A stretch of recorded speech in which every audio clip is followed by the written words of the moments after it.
tactics is knowing what to do when there's something to do. Strategy is knowing what to do when there's nothing to do. And that is the challenge when you're fighting someone like Peter Yan who doesn't open up. Now, the challenge here for Aljamain Sterling is to figure out what Sean O'Malley's strategy is. And within Sean O'Malley's strategy, he has tactics to make sure the strategy is successful. Aljamain Sterling has tactics, but I think he lacks the strategy part. And I think he makes up for the strategy part because he's got good tactics and he's got good conditioning.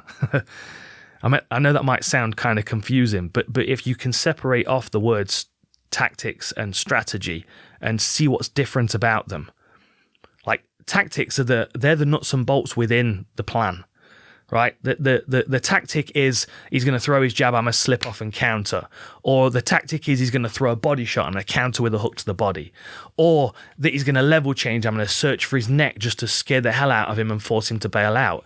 They're tactics, right? Tactics because there's something to do within the grander picture. The strategy is what to do when there's nothing happening. And that's where Sean O'Malley is going to be at a deficit because he can't figure out the strategy of Aljamain Sterling if he doesn't have one. Like, what is Aljamain Sterling's plan? Because sometimes he works too hard in one round and not enough in another. Sometimes he works so hard in one round just because he feels like that's the only way to keep his opponent out. But then it'll be at a detriment later on in the fight because he can't keep up that pace for 25 minutes, even with the conditioning that he's got. So there's benefits and drawbacks to both of them.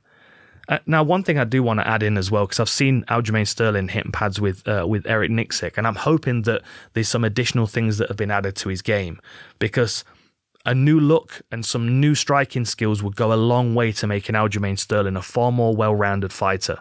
Like there are certain things in his game that he does well with striking, but it's largely accidental. He throws it to land, of course, but he doesn't throw it with a foundation to assist it landing. Like, he's not doing anything to force his opponent to slip in that direction or step in that direction. Sean O'Malley will do those things. So Aljamain Sterling's got to constantly be wondering at the same time, if he's not doing anything, what's Sean O'Malley's strategy? What is Aljamain Sterling being left vulnerable to because he's not aware what Sean O'Malley's strategy is? This is a real interesting question for me, because if O'Malley can keep space from Sterling, he's going to be working that lead hand, seeing what he bites on. Does he bite on that cross? If I hit him in the leg, does he start picking that up? Does he start reaching for the ankle? All of this information is going to be taken in by Sean O'Malley, and it's going to be taken in by his corner team, who have already got a good foundation of what they understand about Aljamain Sterling because they've done their research. And I can't oversell the value of research in these circumstances. Every single one of these fighters has patterns. And even if it's a pattern that they don't use particularly very often, an awareness of it is always going to be more valuable. Like, if O'Malley had never faced or he'd never seen Aljamain Sterling before, if this was a random matchup, he showed up to an event in California and they brought in somebody who was the right weight class and you guys are fighting, Sean O'Malley might be shaking Aljamain Sterling off his back and give a Suluev stretch. And it's only happened once in Sterling's career. But because O'Malley is aware of it, it's going to be much more difficult for Aljo to get that Suluev stretch the second time around. That's the benefit in planning.